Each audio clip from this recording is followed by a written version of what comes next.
वही वाली बात आएगी, मैं दोबारा एक्सपर्ट की तरफ भेजूंगी इस चीज़ को, मगर बाउंड्रीज सेट नहीं हुई भी। एग्जैक्टली आप देख लें, हर चीज़ का रूट कॉज आपको बाउंड्रीज में मिलता है, जो कि लोग मजाक भी उड़ाते हैं कि क्या बाउंड्रीज बाउंड्रीज बहुत इंपॉर्टेंट है सेट करना। जो भी घर के काम हैं उनको असाइन करें और सबके सामने करें कि ये काम मेरे हैं, ये तुम्हारे हैं, और वहाँ पे उनसे एग्रीमेंट लें, वर्बल एग्रीमेंट कि ठीक है ये काम तुम्हें सूट करते हैं, वो यस करें, ओके ठीक है, आपने डिवाइड कर लिए, ये काम उसके हैं, ये मेरे हैं। उसका काम ये ना करें, ये कह रही ना कि फिर मैं कहती हूँ तुम छोड़ो मैं ही कर लेती हूँ। उनका काम जो असाइन था जब नहीं हुआ होगा, और वो चीज़ जो खाना या शरबत वॉटएवर अगर टेबल पे या दस्तरखान पे नहीं होगा तो सबको पता होगा कि उन्होंने नहीं बनाया है।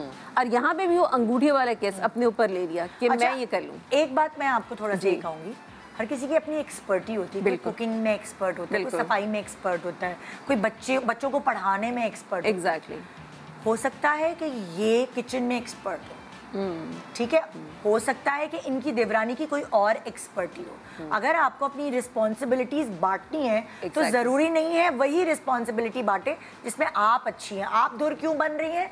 क्योंकि आप उसमें अच्छी हैं, आप जल्दी हर चीज को कर लेती हैं, तो इसलिए आप धुर बन रही हैं, आप इस्तेमाल हो रही हैं, और आप अपनी जिंदगी में जो आपको करना चाहिए वो आप नहीं कर पा रही। इसीलिए काम को डिवाइड करें तो डिवीजन आप थोड़ी अक्लमंदी से इस तरह कर सकती है कि उनकी एक्सपर्टी को पहले जाने और उसके बाद बैठ के बाउंड्री सेट करें। सही है, मेरे बच्चों को पढ़ाना तुम्हारी जिम्मेदारी है, सही है, घर को सफाई करना तुम्हारी जिम्मेदारी है, मासी से ये जो भी काम कराना है, डस्टिंग ये तुम्हारी, तो क्योंकि देखिए हर किसी की एक्सपर्टी अलग है ना।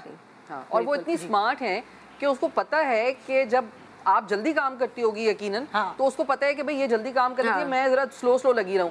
तो वो चीनी जो तुम कह रही थी ना, तो मुझे इतनी हंसी आई, चीनी पीस के रख दो, जो पीस के रख दो, और उसको बोलो कि इसको सादे पानी में डिसॉल्व करके और बस रख दो, खुद ही घुल जाएगी। आप चीनी में देर लगाते हैं, वो चीज़ है। और दूसरी बात, सही बात है कि आप उनकी एक्सपर्टीज जान लें, उनको ये पूछ लें कि भाई आपकी ज़िंदगी में क्या चल रहा है, आप क्या करना चाहती हैं। तो फिर क्योंकि वो तो सही है काम बांट ले, लेकिन काम बांटने में क्या होगा कि अगर वो अपना काम नहीं करेगी, तो अगर ये इतनी सेंसिटिव है तो ये कहेंगे अच्छा भाई मैं ही कर देती हूँ।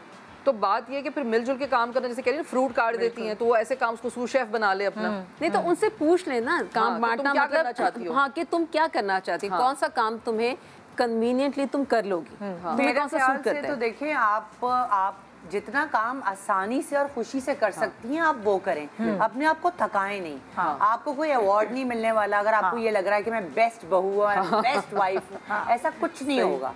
एंड में वही होगा लड़ाई झगड़े शोर शराबा, क्योंकि आप फ्रस्ट्रेट हो चुकी होंगी। उस फ्रस्ट्रेशन से बचने के लिए आपकी अपनी जितनी कैपेबिलिटी है ना, आप उतना ही काम। बिल्कुल आपको पता है कि अब मैं थक गई हूँ, और आप बोलें अब मैं थक गई हूँ, अब मुझे सोना है, अब मुझे रेस्ट करना है, क्योंकि ये आपका राइट है। अब मुझे अपने बच्चे पढ़ाने हैं, जो आपकी जो भी रिस्पॉन्सिबिलिटी, आपका अपना भी टाइम है जो आपने अपने ऊपर देना है। आपके हस्बैंड आएंगे, दूसरी शाम में आपने तैयार होना है। साइमा को सेकंड करूंगी मैं, अपनी प्रायोरिटीज हमें नहीं पता कि क्या है। अगर आपके बच्चों के एग्जाम्स है, सारी दुनिया एक तरफ, आपकी प्रायोरिटी वही होने चाहिए।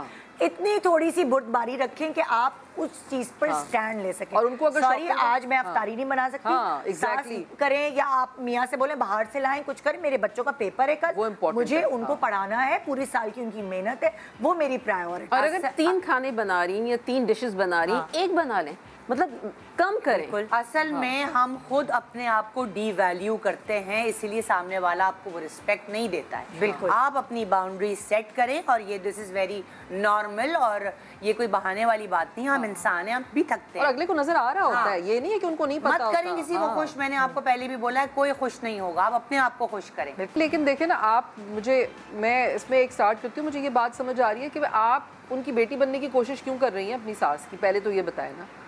मतलब उनका जो बेटा है, आप अपने हस्बैंड से बात करें और उनको बोले ना, वो अपनी अम्मा को समझाएं। आपके हस्बैंड को पता है ना कि उनकी कितनी चादर है, कितनी चादर है और कितना वो अर्न करते हैं, तो वो अपनी अम्मा को समझाएं। आप किस बात की कुर्बानी देके उनकी बेटी बन रही हैं कि आप सारी चीजें अरेंज कर रही हैं, और आपके बच्चों को ईद के कपड़े नहीं मिलते, ये तो ज्यादती है। और आप भी अगर 3 से 1 बना रही हैं तो कोई बुराई नहीं है। मैं तो कह रही हूँ वो 2 जोड़ों के पैसे बचा के उसको बाद में बना लेना।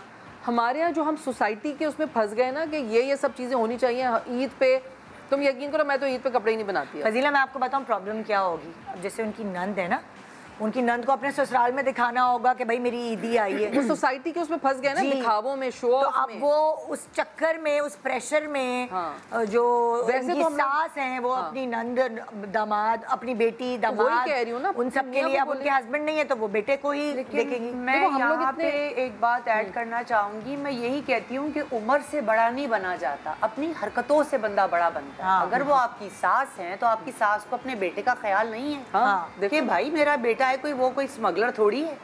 और पहली बात कि पहली थोड़ी है बेटी की, हो गया ना, एक साल भिजवा दिया, दूसरा साल, अब आपकी भी बस होनी चाहिए। तो बेटा समझाए ना। हाँ, इससे आप दोनों के भी रिलेशन में ना इत्तेफाकी आ रही है। तो ये तो बहुत ही गलत तरीका कार है कि अगर आपके घर में कोई बुजुर्ग है तो ये तो उनको फैसले लेने चाहिए जो वो गलत फैसले ले रही हैं। और ये आपने कितनी अच्छी बात की कि उम्र से कोई बड़ा नहीं बनता, अपने एटीट्यूड से आप अपने रवैयों से बड़े बनते। और एक और बात है, ये सारा जो है ना, ये रिलीजियस आपकी रिस्पॉन्सिबिलिटी नहीं, ये तो कल्चरल प्रॉब्लम है। एक कल्चर हमने बना लिया कि ये भेजना है, ये करना है। इस्लाम के हिसाब से हम वैसे बड़े मुसलमान बनते हैं 24 घंटे, और जैसे ही खाने पीने और पहनने की बात आती है हमारी मुसलमानियत ख़त्म हो जाती है, शादियों की ईद की बात आती है हमारा मुसलमान बना ख़त्म हो जाता है, वैसे हम मुसलमान बनते हैं। तो भाई आप शरई हिसाब से चलें तो फिर इन सब चीज़ों की कोई ज़रूरत ही नहीं है। आप रमज़ान इसीलिए आप सेलिब्रेट करें ना, बिकॉज आप एक अच्छा मुस्लिम, आप अच्छे मुस्लिम बनना चाहते हैं, तो आप चीज़ों को उस तरह लेके चलें। तो ये तो हमें पता है, ओवरऑल हर चीज़ को समझाना पड़ेगा अपने लोगों को। वही तो बहुत अजीब सी बात है जिन लोगों पे स्ट्रेस है कि लेन देन बढ़ जाएगी। मतलब रमजान आने से पहले बंदा ये सोच रहा है, हम सोच रहे हैं कि वो अफ्तारी करेंगे, रोज़ा होगा, नमाजें होंगी, इबादत होगी, मतलब ये वाली रूहानी बातें सोचने के बजाय हम ये सोचें कि अब तो उधार ले लें। लोग ऑफिस से उधार लेते हैं, एक्स्ट्रा तनख्वाह। ये तो आपके हस्बैंड को भी मना कर देना चाहिए कि मेरी इतनी नहीं है, मैं इतना, मेरा इतनी नहीं है, मैं नहीं कर सकता। एडवांस में सैलरीज उधार जारी होती है यार रमजान में। ये तो बिला वजह किसी पे गलत प्रेशर देना भी गुनाह है। आप एक प्रेशर दे रहे हो बिला वजह का, वो भी गुनाह है। हाँ, सही बात है। बिल्कुल। अब आप कहेंगे कैसे टैकल करें भाई, हमने तो अपने अपने मशवरे दे दिए। हंसी आ रही थी, कह रही है कि मेरा बेटा के स्मगलर हो रही है, बहुत प्यारे अंदाज में। मतलब ये तो अजीब भत्ता टाइप के भाई भिजवाना है, क्यों भिजवाएं भाई। तो बात ये है कि अगेन वही चीज़ें हैं, कान यहाँ से पकड़े या वहाँ से पकड़े। अच्छा, इन्होंने कहा कि जी मेरे बजट में नहीं वो होता, बजट आउट हो जाता है। पहली बात है कि बजट घर का मेंटेन कौन करता है। अगर तो ये करती हैं और हस्बैंड पैसे देते हैं तो दोनों मिलकर करें। अगेन वही बैठें, यहाँ बजट की बात है तो आप हिसाब लगाएं एक रैंडम कि एक इस महीने में कितना खर्च होगा, शॉपिंग का कितना है, अफ्तारी का, ग्रोसरीज का कितना है, एंड ऑल्सो अपनी शॉपिंग और अपने बच्चों की शॉपिंग ये कर लें पहले। और जो भी रिमेनिंग होगा उसमें से जो भी पॉसिबिलिटी होगी, बेस्ट पॉसिबिलिटी, वो उनकी नंद को वो दे दें। इनको किसी ने रोका है? पहले तो मैं ये पूछना चाहती हूँ, कोई रोकता कि शॉपिंग ना करो? अगर कोई नहीं रोकता, आप खुद ही रुक रही हैं, तो वो आप रुक रही हैं, कोई और नहीं रोक रहा है। कुर्बानी का जज्बा क्यों आ गया? क्योंकि इतनी कुर्बानी क्यों दे रही हैं? अक्सर औकात यही होता है, खवातीन खुद रुकती हैं, उनको कोई रोक नहीं रहा होता। आप अपनी शॉपिंग करें, अपने काम कीजिए, और जो भी है देना दिलाना वो साथ हो जाएगा। दूसरी बात इन्होंने कहा कि इनकी मदर इन लॉ कहती हैं देखो मैं बेवा हो गई हूँ इसलिए ऐसा हो रहा है। तो आप हो गई हैं बेवा, जो आपकी मियाँ की अर्निंग थी वो ख़त्म हो गई है। ये बेटी, आपके बेटी को और आपके दामाद को भी पता है, और अब आप बेटी के साथ रह रही हैं। जी, अब वो इनकम जो आपके हस्बैंड की तरफ से आ रही थी वो इनकम नहीं है, अब वो इनकम आधी हो चुकी है और महंगाई बढ़ गई है। तो ये बावर कराना तो आपका ही काम है ना।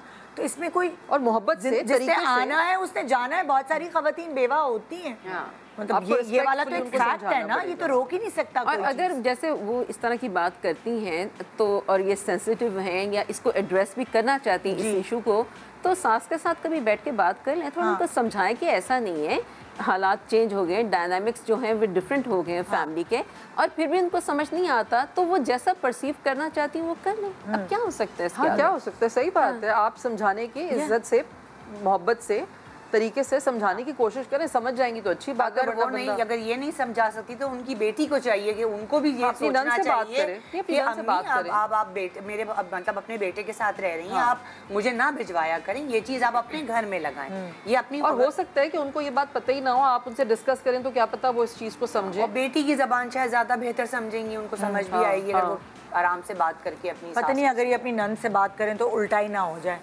वो रिसीव कैसा करती है, ये भी तो बात है ना, एहसास नहीं है। लेकिन आप जानते हैं, देखिए आपको पता होता है जो आपके रिश्तेदार होते हैं उनके बारे में कि यार ये किस मिजाज की हैं, ये मेरी बात समझेंगी। भाई फजीला, बहुत सारी बेटियां तो फोर्स करती हैं कि भाई आप ईदी भेजिएगा, मेरी इज्जत रहनी चाहिए ससुराल। मगर पता है रिश्तेदारों में इतना पोटेंशियल भी होता है कि वो आपको शॉक करते हैं हमेशा अपने बिहेवियर से। लेकिन पोटेंशियल होता है, सही बात है। फिर लड़के को स्टैंड लेना चाहिए कि नहीं, मैं नहीं कर सकता।